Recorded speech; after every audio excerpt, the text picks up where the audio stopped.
ইরাকের সাদ্দাম হোসেন কিংবা লিবিয়ার মোহাম্মদ গাদ্দাফি ইতিহাসে তাদেরকে স্বৈরশাসক বলে, কিন্তু আপনি কি জানেন তাদের শাসনের সাথে উত্তর কোরিয়া কিম জন উনের একটি আকাশ-পাতাল তফাৎ রয়েছে।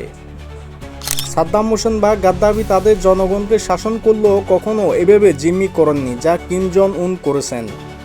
লিবিয়ায় গাদ্দাফির আমলে শিক্ষা ও চিকিৎসা ছিল সম্পূর্ণ ফ্রি, নতুন বিয়ে করলে বা বাড়ি কিনলে সরকার টাকা দিত।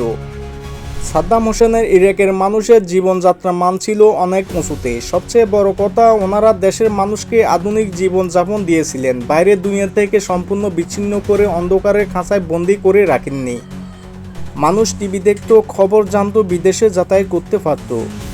কিন্তু উত্তর কোরিয়ার কিম বংশ ছিল পুরো উল্টো।